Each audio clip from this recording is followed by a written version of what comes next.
The guide said it went smoothly. That was the word she used. Smoothly. She was standing in front of a backlit photograph of landing craft heading toward a palm-fringed coastline. 49 people listening with the polite attention of a Saturday afternoon museum crowd. And she said the assault on the island had gone smoothly, with the objectives secured by early afternoon, and casualties described in the official record as light. The old man in the back of the group had been quiet for 11 minutes. He was wearing a faded navy blue cap with a unit insignia that most people in the room wouldn't have recognized, and he was holding a wooden cane with both hands, and he had been looking at the photograph for 11 minutes with an expression that was not quite what you'd call looking. It was something older than looking. He raised his hand, not urgently. The way you raise your hand in a classroom when you have waited long enough, and the answer being given is wrong enough that you cannot in good conscience let it pass. "Ma'am," he said. His voice was the voice of a man who was 91 years old and had been speaking carefully for a very long time. "I was on that beach, and it did not go smoothly." The room went quiet in the way rooms go quiet when something true has entered them and rearranged the air. If you believe the men who were there deserve to be heard over the books that weren't, type witness in the comments. His name was Edmund Harlow Cassell, and he would turn 92 in March, and he had come to the Meridian Military History Museum in Columbus, Ohio, on a Saturday in September, because his great-granddaughter Maisie, who was 11 and already a serious person, had asked him to take her, and when Maisie asked you for something, Edmund Cassell found that the objections he would raise with everyone else, the hip, the fatigue, the stares, somehow failed to assemble themselves into an argument. She was that kind of child. She had her great-grandmother's eyes and her great-grandmother's method of looking at you when she wanted something, which was a direct and uncomplicated look that implied she had already considered your likely objections and found them insufficient. He had put on his good slacks and his collared shirt and the navy blue cap that his son Robert had framed for him in 2003, and that he had unframed in 2008 because a cap in a frame was a dead thing, and a cap on your head was still a cap. He had put his wooden cane in the back of Robert's car, and they had driven the 40 minutes from Westerville with Maisie in the back seat, reading a library book, and occasionally looking out the window with the self-contained interest she brought to the world in general. He was a small man, Edmund Cassell. He had been a larger man. He had been a compact and powerful man, in the specific way that men are compact and powerful at 20, with the physical economy that comes from a life of physical work before there was any military training to formalize it. But 91 years and the particular subtractions they bring had reduced him to something leaner and more concentrated, the way old wood is more concentrated than new wood, the grain closer, the weight greater per inch. He was 5'7" and perhaps 140 pounds, and his hands, resting on the cane, were the largest and most specifically shaped part of him. Large-knuckled, vein-mapped, bearing the small, permanent scars of the hands of men who have worked with them for 70 years. His face was the face of someone who had practiced patience until it became permanent. Deep-set eyes, light grey now where they had been blue, with a quality of attention that his family described as his listening face, and which was not quite listening, and not quite watching, but something between. The face of a man for whom the present moment contained more information than most people extracted from it. He had been at the Battle of Peleliu. He had waded onto Orange Beach with the 1st Marine Division on September 15th, 1944, with the first assault wave at the age of 19, and he had spent 30 days on that island in conditions that the word smoothly did not approach in any direction. He had not talked about this publicly since 1987. He did not consider himself a public man. He considered himself a man who had done something that needed to be done, and had come home and built a life and tried not to make the thing he'd done into a performance, which he believed was a disrespect to the men who hadn't come home, who could not perform it, and therefore could not cheapen it. He stood in the back of the museum tour group on a Saturday in September, and listened to a young guide describe the battle he had fought in, and when she used the word smoothly, something in Edmund Cassell's expression shifted by a fraction of a degree, very quietly, and he raised his hand. The Meridian Military History Museum occupied a converted 3-story building in Columbus's Short North neighborhood, a former department store that had been adapted to museum use in 1999, and that wore its renovation gracefully. High ceilings, generous gallery spacing, good lighting that balanced the preservation requirements of artifacts with the display requirements of a museum trying to make history feel present rather than sealed. The Pacific Theater gallery was on the 2nd floor, a long room that ran the building's east-west axis, and was organized chronologically from Pearl Harbor to the occupation of Japan, with specific exhibits dedicated to major engagements, unit histories, personal accounts through letters and photographs, and a substantial artifact collection that included weapons, uniforms, personal effects, maps, and a small but well-curated collection of original combat photography. The Saturday tour was a regular feature, 90 minutes, $20 per person, led by one of the museum's 4 staff guides, and popular enough that it typically filled its 50-person capacity within a week of tickets going on sale. The guide assigned to the September tour was named Olivia Marsh, and she was 26 years old and had a master's degree in public history from Ohio State, and had been leading tours at the Meridian for 14 months. She was good at it. She was organized and clear and had the gift of making historical information feel like narrative rather than recitation, and her tour evaluations consistently described her as engaging and knowledgeable. She was knowledgeable. She had read extensively in the literature of the Pacific War. She had her facts organized and her timeline clean, and her instinct for where to pause and where to move was well developed for someone 14 months into the work. She had not been at Peleliu. She was not old enough to have met anyone who had been at Peleliu. Her knowledge of it came from the sources that knowledge of it comes from when the men who were there are 91, and not often found on museum tours: official records, secondary histories, the scholarly consensus that had assembled itself from those records over the decades since. The scholarly consensus on Peleliu had its own complicated history. The battle had been controversial, its necessity questioned almost immediately after it ended, its casualty rates among the highest of any Pacific engagement per capita, its execution marked by intelligence failures about the terrain, and the Japanese defensive doctrine that had cost lives in ways that the official record had imperfectly accounted for, and that the scholarly literature had over time partially corrected and partially not. What Olivia Marsh knew was good as far as it went. It did not go as far as September 15th, 1944, Orange Beach, First Assault Wave, 19 years old, and the reef and the fire and the coral and the heat that was already above 90 degrees at 7 in the morning, and the specific smell of gunpowder over salt water that Edmund Cassell had never in 79 years been able to fully separate from the smell of the ocean in general. Her knowledge did not go there. His did. Nothing else did. The tour group stood in front of the Pacific Theater exhibit's Peleliu panel and listened to Olivia Marsh say the word smoothly, and the old man in the back raised his hand. Olivia noticed the raised hand in her peripheral vision and completed her sentence before turning to acknowledge it, as she had been trained to, finishing the thought, maintaining the flow, not letting audience interactions break the tour's rhythm. She turned. She saw the old man, the cane, the cap, the age, and gave him the pleasant, patient attention she gave all audience questions, which was genuine and professional and completely unprepared for what was about to happen. "Yes, sir? Do you have a question?" "Not a question," Edmund said. He said it mildly. "A correction." Something in the room shifted. The 49 people between Edmund and Olivia were a typical Saturday afternoon mix. Couples in their 30s and 40s, a few families with older children, a handful of solo visitors with the focused attentiveness of people who come to museums for their own reasons, and a group of 6 men in their 20s who had come together and were standing near the front with the specific engagement of people who already know a fair amount about what they're being told. Everyone heard the word correction. Everyone heard the mildness of it, which was more significant than volume would have been. The mildness of a man who does not need to raise his voice because the authority he has is not performative. Olivia held her smile. It was a practice smile, the smile of a public historian who has answered many audience corrections over 14 months, some of them accurate and some of them the corrections of people who have read one book and wish to demonstrate it. She said, "Of course. What would you like to add?" Edmund looked at the backlit photograph of the landing craft. He looked at it for a moment. Not long, just a moment, a second or two, of looking that had nothing in it that the room could read, but that Maisie, standing beside her great-grandfather with her library book in her hands, felt as something that she would remember for the rest of her life, without being able to say exactly what it was.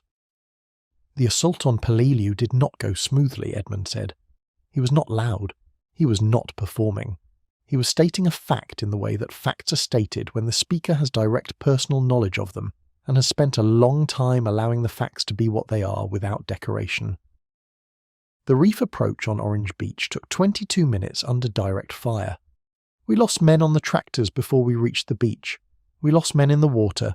We lost men on the sand before we reached the first cover, which was approximately 40 yards above the tide line." He paused.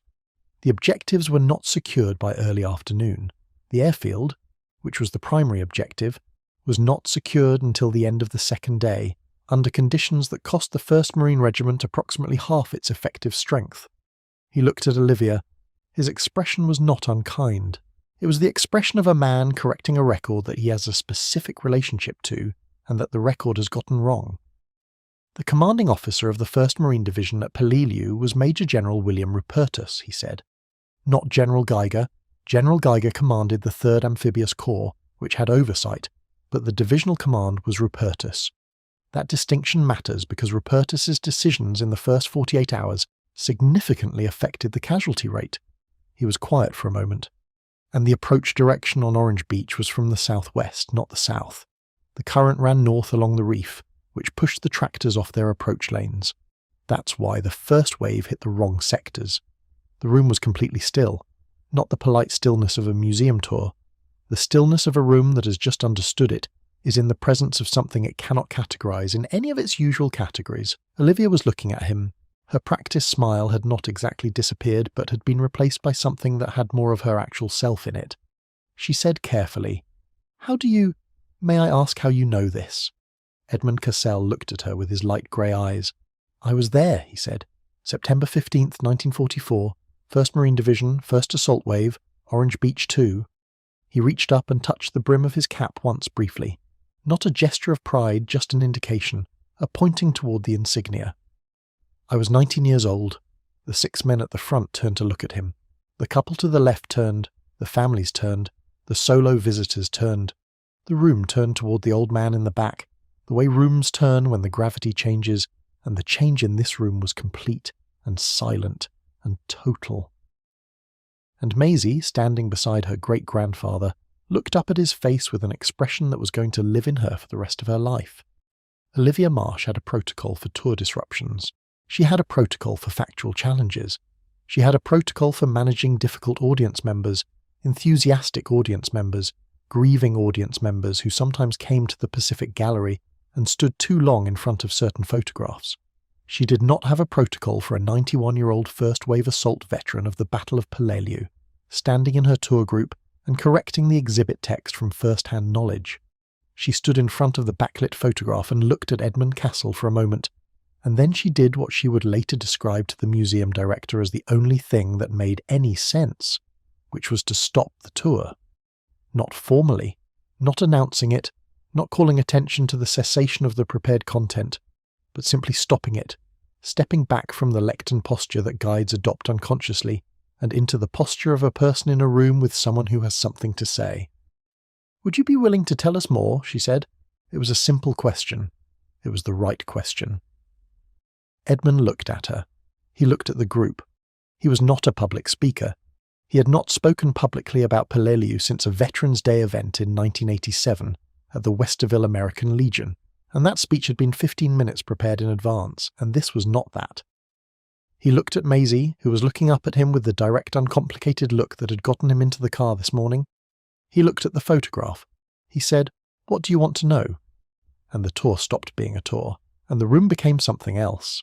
And for the next 40 minutes, Edmund Harlow Cassell told 50 people what it had been like on the morning of September 15th, 1944, on Orange Beach 2 in Peleliu, in the Palau Islands, in the last year of the Second World War, when he was 19 years old, because the record was wrong, and the record being wrong was a thing he had been carrying for 79 years, and the weight of it, on a Saturday in September in Columbus, Ohio, had finally become more than the alternative. He started with the reef. "The planners thought we could get across the reef in 15 to 20 minutes under the first naval barrage," he said. He was not looking at the room now. He was looking at the photograph, which showed the approach from outside, from the distance of a camera on a command ship, the small angular shapes of the landing tractors, the water, the coast beyond. He was looking at it from inside. What they didn't account for, or didn't account for sufficiently, was that the Japanese had mapped the reef approach. They knew the tractors would have to slow for the coral heads. They knew the channels. They had their guns pre-registered on the deep channels which were the only routes through. He was quiet for a moment. His hands moved slightly on the cane, not nervously, just the small movements of a man working through something from the inside.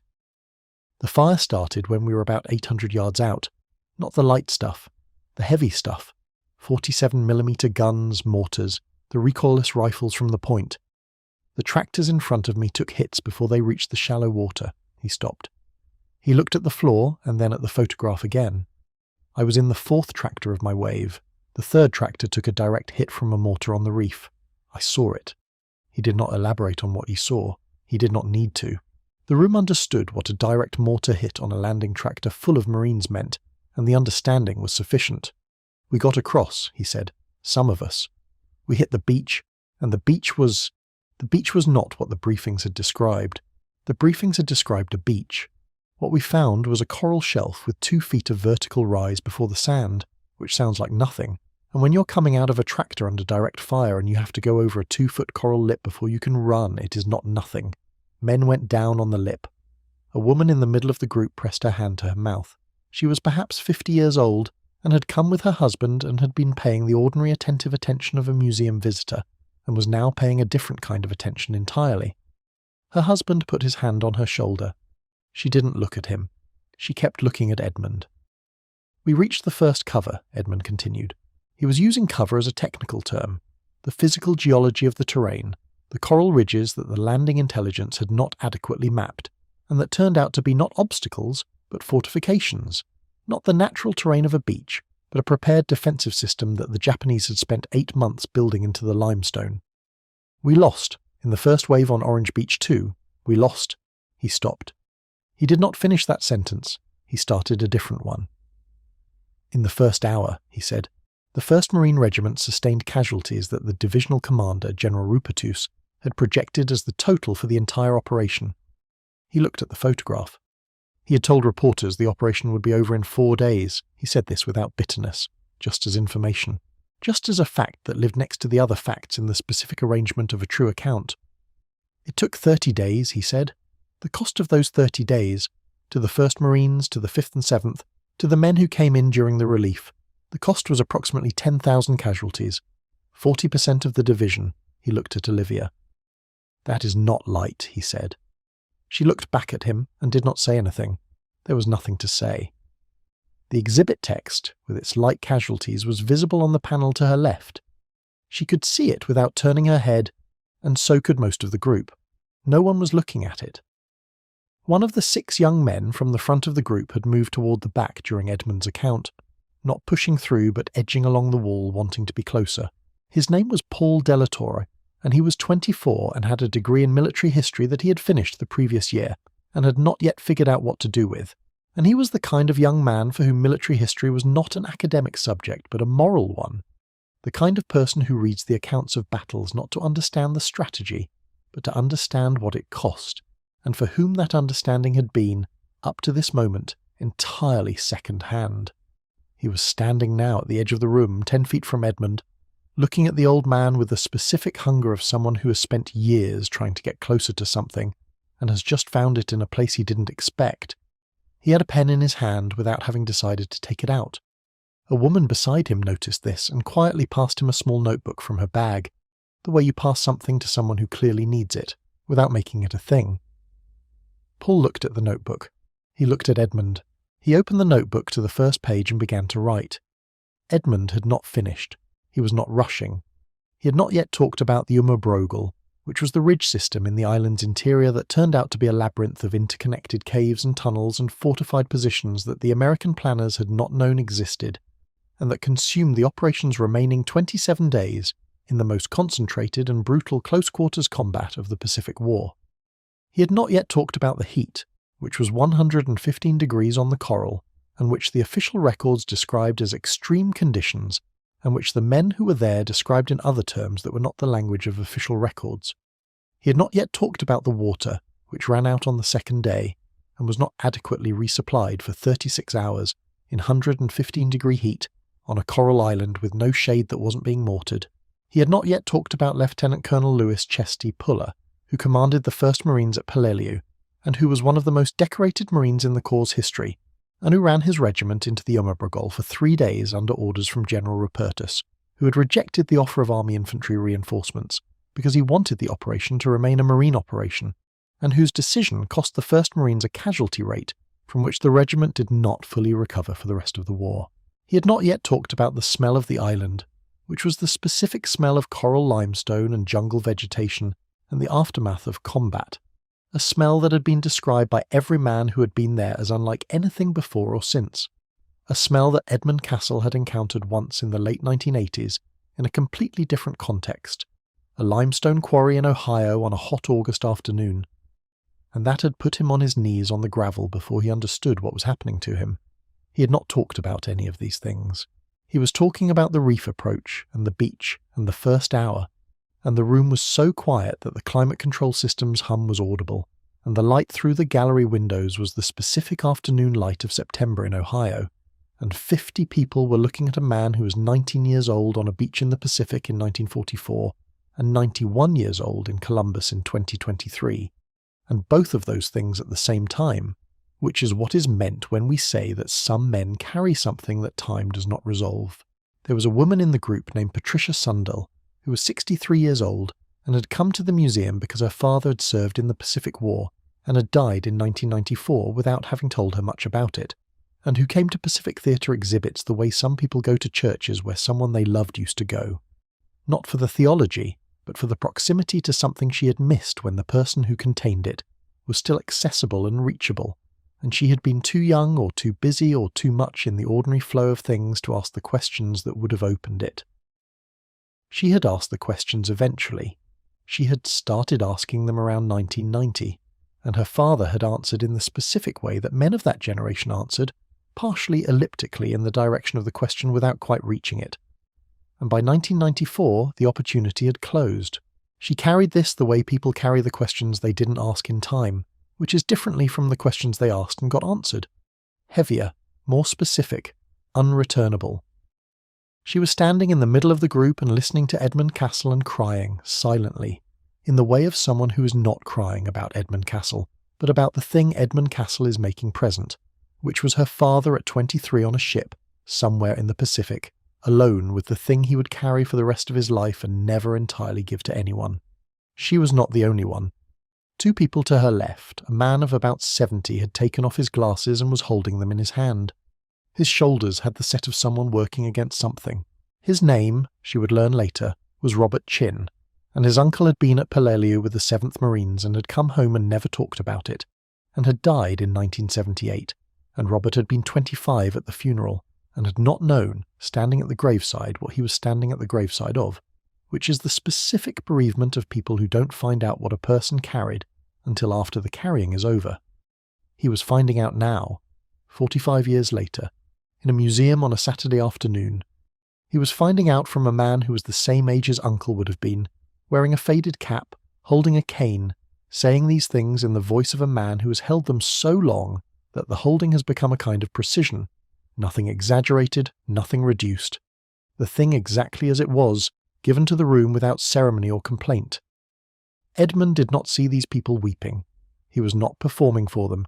He was looking at the photograph and the exhibit and speaking to the factual record in the specific way of a man who has spent 79 years watching the factual record, get it partially wrong, and has reached the age of 91 and concluded that partially wrong is no longer something he can leave uncorrected.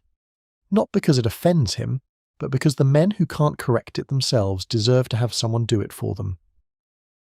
That was why he was talking, not for the room, for the record, for the men on the reef, and the men in the water, and the men on the beach, and the men in the Umabregol, who had done what they did and died where they died, and whose deaths the word smoothly did not do justice to, and whose lives the word smoothly did not do justice to, and who were not going to be spoken for by anyone if not by the men who had been there and were still, by some combination of chance and stubbornness, and the particular physical durability of men who survived the worst things early, still present and still capable of speech.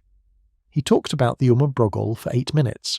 He described the ridge system, the Umabregol Pocket, the Marines called it, a half-mile of honeycombed limestone that contained 500 interconnected caves and an estimated 10,000 Japanese defenders who had been there for 8 months, preparing the defensive system that Major General Inoue Sadae had designed based on the new doctrine of defense in depth, which was a Japanese response to the lesson of earlier Pacific battles that banzai charges and perimeter defense resulted in rapid annihilation, and which substituted for those approaches an attritional defensive scheme designed not to hold the beach, but to bleed the attackers from the interior over as long a period as possible. "We didn't know about the ridges," Edmund said. "The aerial photography was read wrong. Or read right and reported wrong, I never found out which. The briefings told us the interior was relatively flat. When we got off the beach and started moving inland, we found..." He paused. He looked for a moment at the ceiling, which was not where he was seeing what he was seeing. The ridges went up 40, 50, 60 feet of sheer coral limestone, honeycombed. Every cave had firing ports cut into it. Every ridge had caves behind it. You couldn't shell the positions because the positions were inside the rock. You couldn't flank them because the ridge system folded back on itself. He looked down. You went at them with grenades and flamethrowers, and you went at them close. Very close. He was quiet. "I was in that ridge system for 12 days, he said, before they pulled the 1st Regiment out and brought the army in.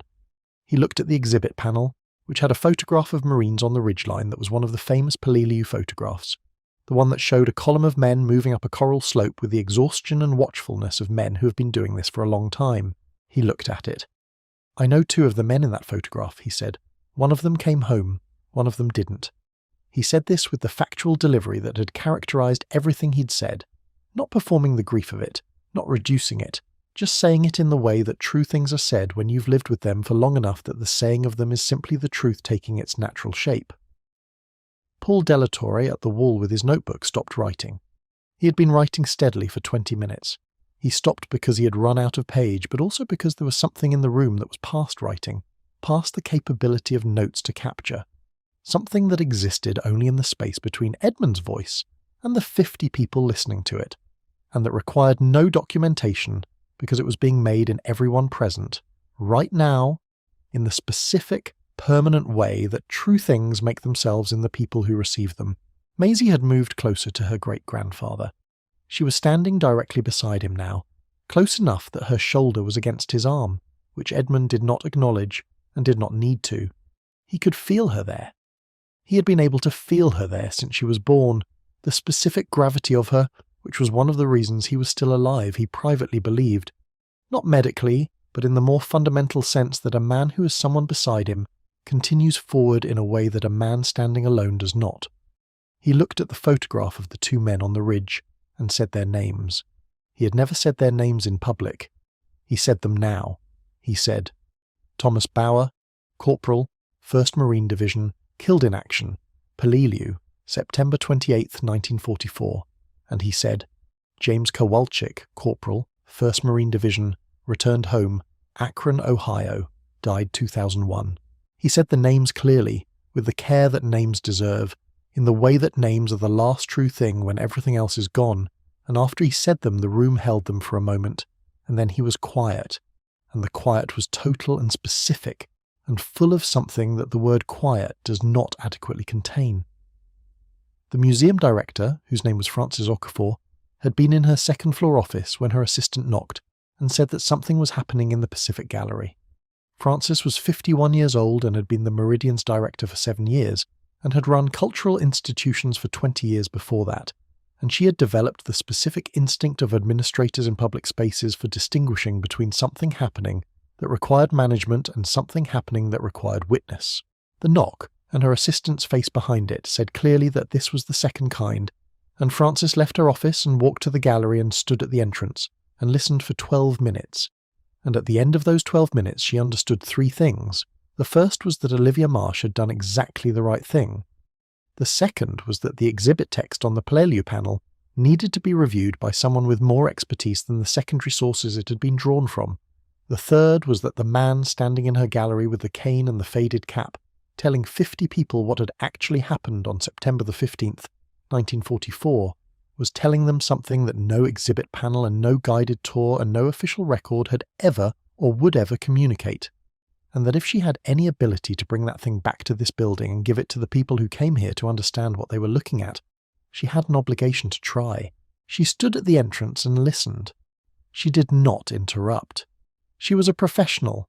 She had spent 20 years helping institutions bridge the distance between what history records and what history was, and she understood, in the way that people who have spent 20 years at something understand things that cannot be learned faster, that what she was witnessing was not a disruption of her institution's purpose, but its most complete expression. She would speak to him after.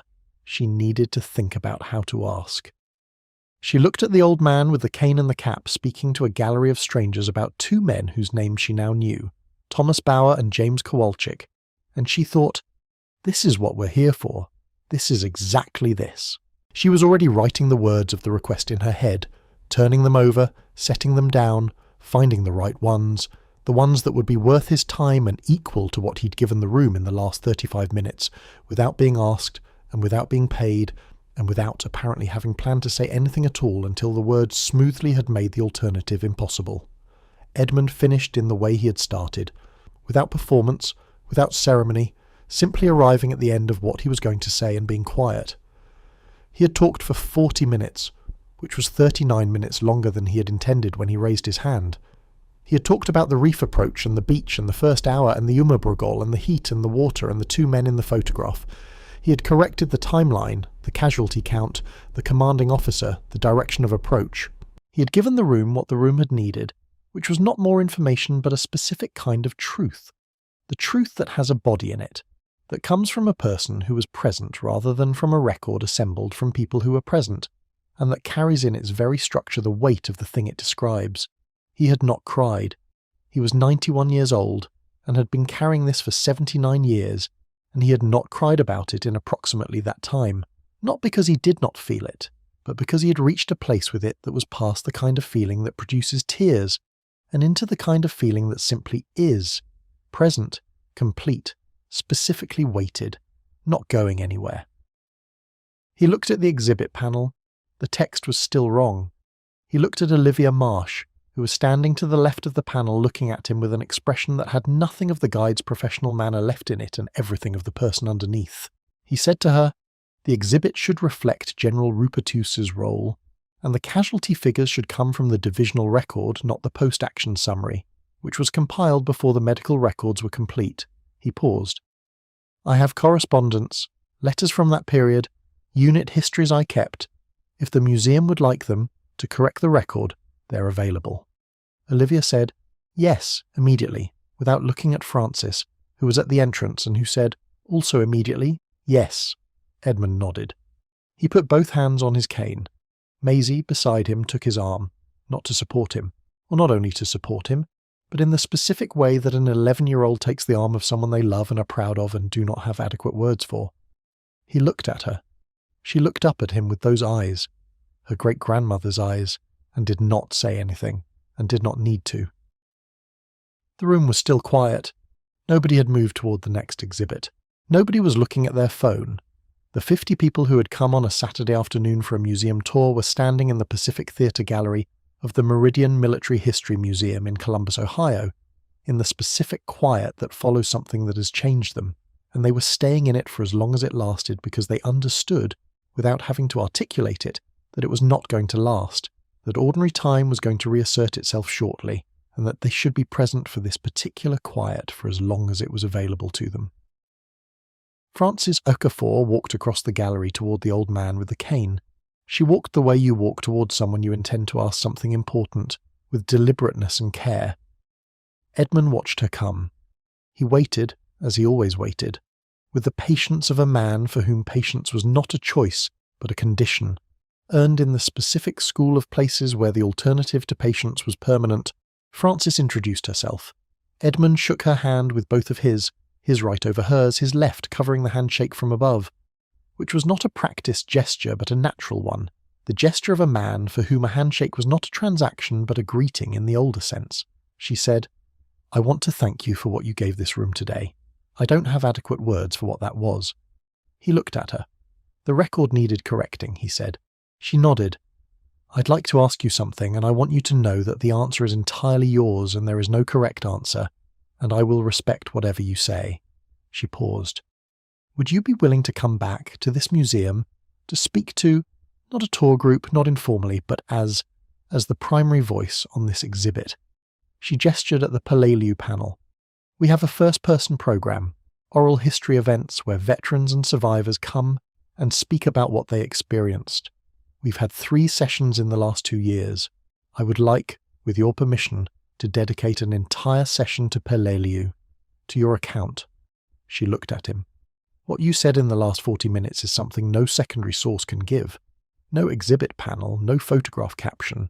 What you gave this group today is what this museum exists to provide, and I would very much like to provide it to more people, if you're willing." Edmund looked at her for a moment. He looked at the exhibit panel, at the backlit photograph, at the text below it with its wrong casualty figures and its wrong commanding officer and its words smoothly. He looked at Maisie, who was beside him, and whose face was the specific face of 11 years old in the presence of something it would spend the rest of its life understanding. He looked at the group, the 50 people still in the room, most of them looking at him, some of them waiting, some of them still in the state of the last 40 minutes, still inside it. Patricia Sundell at the back had both hands pressed together in front of her face, the way you hold your hands when you're asking for something you don't know how to ask for directly. Robert Chin had his glasses back on and was looking at Edmund with an expression that was all of the things he'd been holding for 45 years, concentrated into this moment and this face.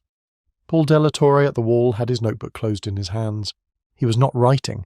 He was just looking at Edmund with the specific attention of a person who has found, unexpectedly, the thing he'd been trying to get closer to and does not intend to look away. Edmund looked at all of this. He looked at Maisie. He looked at the photograph of the 2 men on the coral ridge. He looked at Francis Okafor, who was waiting with the genuine patience of someone who has asked the right question and is prepared for either answer. "I'm 91, Edmund said. "Yes," Francis said. "My hip is unreliable. We'll accommodate whatever you need." He was quiet for a moment. The climate control system hummed. The afternoon light moved in the gallery windows. Somewhere in the museum below a door opened and closed. "I have letters from 1944, he said. "From the island. I wrote to my mother. She kept them. I have them." Francis looked at him. Her expression was careful and open and full of something that her professional manner did not cover. "I would be honoured to see them," she said. Edmund looked at the exhibit panel one more time, at the photograph, at the small angular shapes of the tractors on the water heading toward the palm-fringed coast. He looked at them the way he had been looking at photographs of that approach for 79 years, from the inside. "I'll come back," he said. He came back in November. Francis had arranged it over 2 conversations and several emails between Edmund's son Robert, who handled his father's correspondence, and the museum's programming coordinator. The event was scheduled for a Sunday afternoon in the first week of November, 3 weeks before Veterans Day, in the museum's main floor lecture hall, which seated 120, and which the museum's communications director had promoted through every available channel, including the local newspaper, the Veterans Service organizations in Central Ohio, the Ohio State History Department, and the Columbus area social media accounts that covered cultural events. The event sold out in 6 days. There was a waiting list. Francis made the decision to set up a video feed in the Pacific Gallery for overflow, which accommodated another 40 people. Edmund arrived 40 minutes early, which Robert had said would happen, and which Francis had therefore also arrived early for. He came in through the main entrance with Robert and Maisie and a woman named Clara, who was Edmund's daughter-in-law, and who had been married to Robert for 34 years, and who was the family's organiser and its steadiest presence, and who had spent the drive from Westerville making sure Edmund had eaten and had his water, and had taken his hip medication, which he had taken with a glass of orange juice, and the expression of a man accepting a condition without endorsing it. He was wearing his good slacks again, and his collared shirt and the navy blue cap. He had brought a leather portfolio that was old enough to be a relic in itself. Dark brown, the edges worn to a lighter tan, the clasp replaced at some point in the 1970s or 80s with a different metal that didn't quite match. Inside the portfolio were letters, 16 of them written in pencil on paper that was still intact in the specific way that paper can be intact when it has been kept well and been well made to begin with. The letters were written in the handwriting of a 19-year-old man, not childish, nothing childish about it, but young, in the specific way that handwriting is young before the years of a life put their particular quality into the motion of the pen. He had written them to his mother, Dorothy Cassell of Youngstown, Ohio, from the island, from the ship, From the hospital in the Admiralties, where he had spent 3 weeks in October of 1944, with the illness that had taken more men off the island than enemy action in the final 2 weeks, which was something the records also did not adequately describe.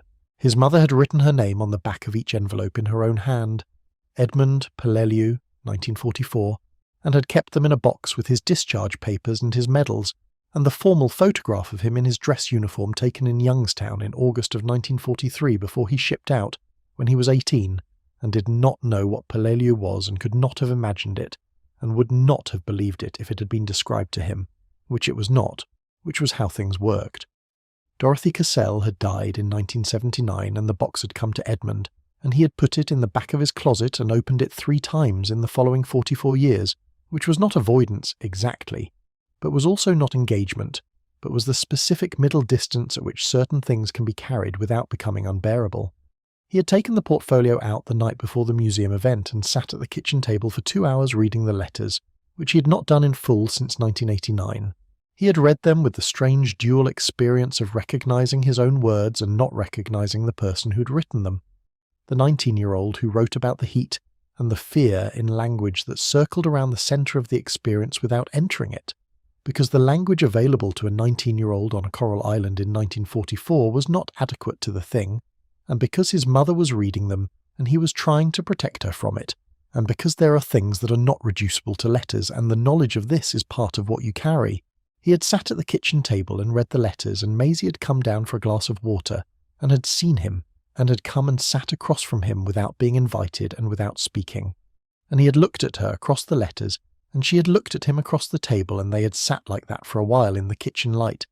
And then she had said, "Grandpa Ed," which was what she called him, "are those the letters?" And he had said yes, and she had said, "Can I read one?"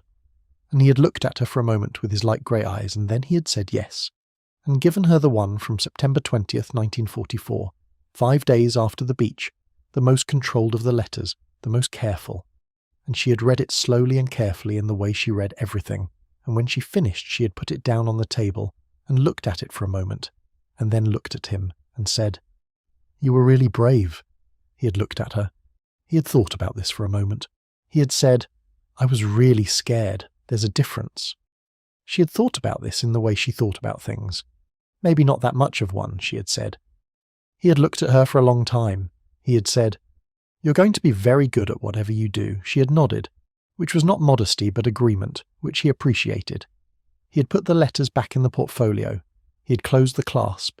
He had gone to bed and slept well, which was not something he would have predicted. The lecture hall was full when Edmund walked in from the side entrance with Francis Okafor and Robert and Maisie and Clara.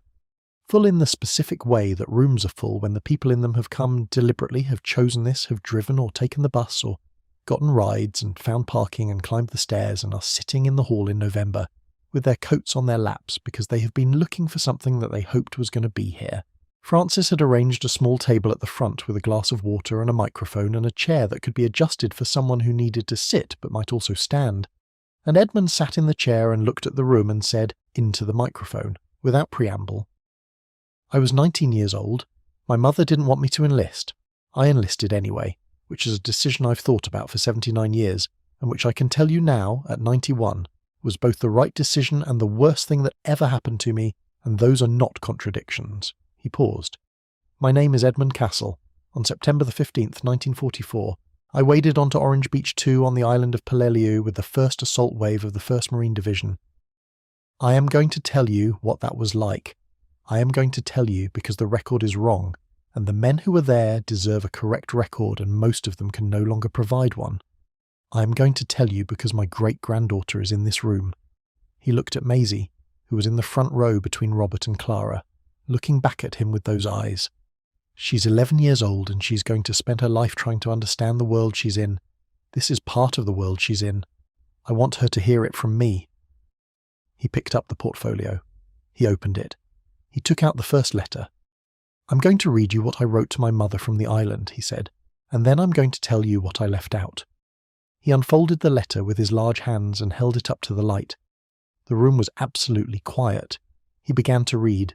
He spoke for 2 hours and 15 minutes. He read 6 of the letters. He told the room what he had left out of each one.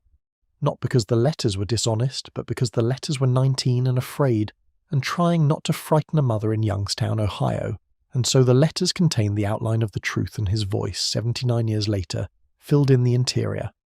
He talked about the reef and the beach and the first hour. He talked about the Uma Brugol. He talked about the heat and the water and the 12 days in the ridge system. He talked about Thomas Bauer, who was 20 years old from Cincinnati and who died on September 28th in the ridgeline, and about James Kowalczyk, who was 21 from Akron and who survived, and who Edmund had seen twice after the war. Once in 1952 at a reunion in Cleveland, and once in 1983 when James had come to Westerville for a reason Edmund now couldn't remember. Maybe no reason, maybe just to come, and they had sat in the kitchen and drunk coffee and not talked about Palalu. Not once. Not a word. Because they didn't need to, because there are conversations that happen below speech, and that are conducted entirely in the quality of the silence that two men share when they have shared certain things and know it.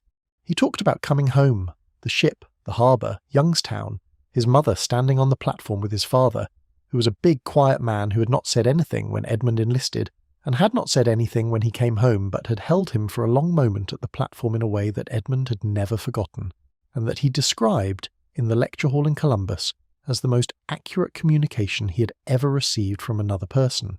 He talked about the years after, not the darkness of them, not primarily, but the specific quality of carrying something that you cannot put down and cannot explain to anyone who has not also been carrying it, and of building a life around that carrying, the family and the work and the decades, and of being, at 91, the last man he knew who had been on Orange Beach 2 with the first wave, which was a weight of a specific kind, not greater than the others, but different. The weight of being the last one in the room who knows what the room looked like, and of knowing that when you are gone, the only version of the truth that has a body in it will also be gone. He stopped. He folded his hands over the portfolio. He looked at the room, 120 people and the 40 in the gallery upstairs watching the feed, and Maisie in the front row, and Francis Okafor at the side of the hall who had been standing for 2 hours and 15 minutes and had not noticed. He said, "The record will say what the record says. I've told you what it was. The difference between those two things is the men who didn't come home, and that difference matters. And I came here today because I am 91 years old, and there is not a great deal of time left to say so." He looked at the letters in his lap. He looked at the room.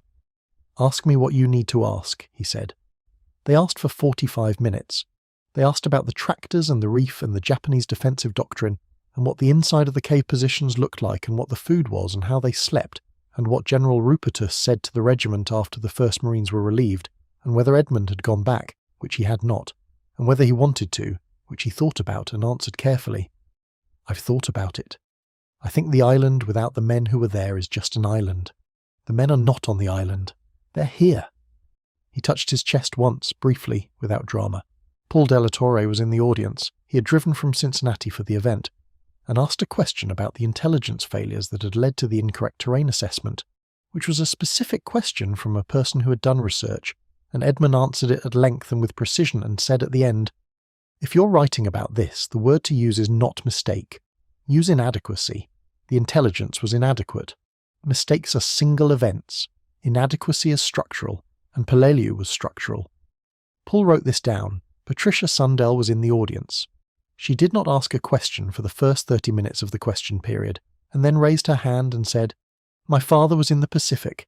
He never told me what he saw. I've been trying to understand it for 20 years. She paused.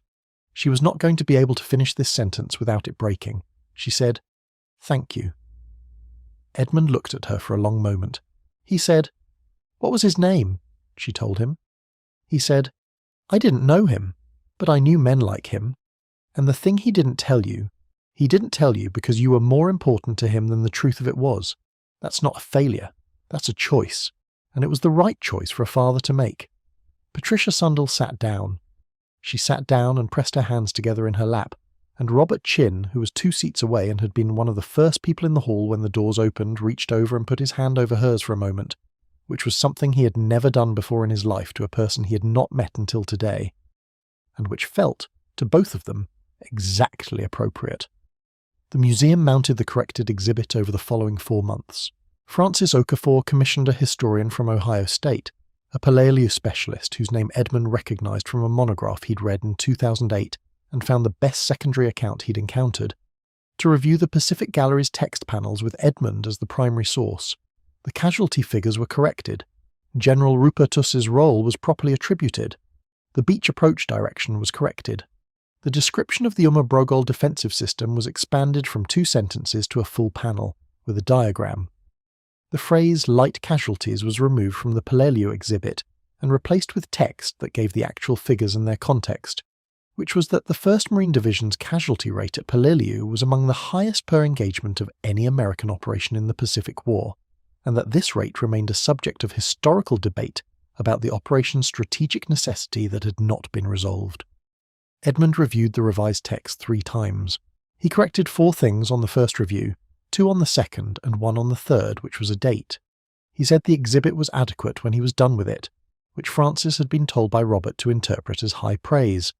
The letters were donated to the museum's archive with Edmund's permission, under terms arranged by Robert that specified their use for educational and display purposes only, with copies retained by the family. The originals were digitized at resolution sufficient for exhibition.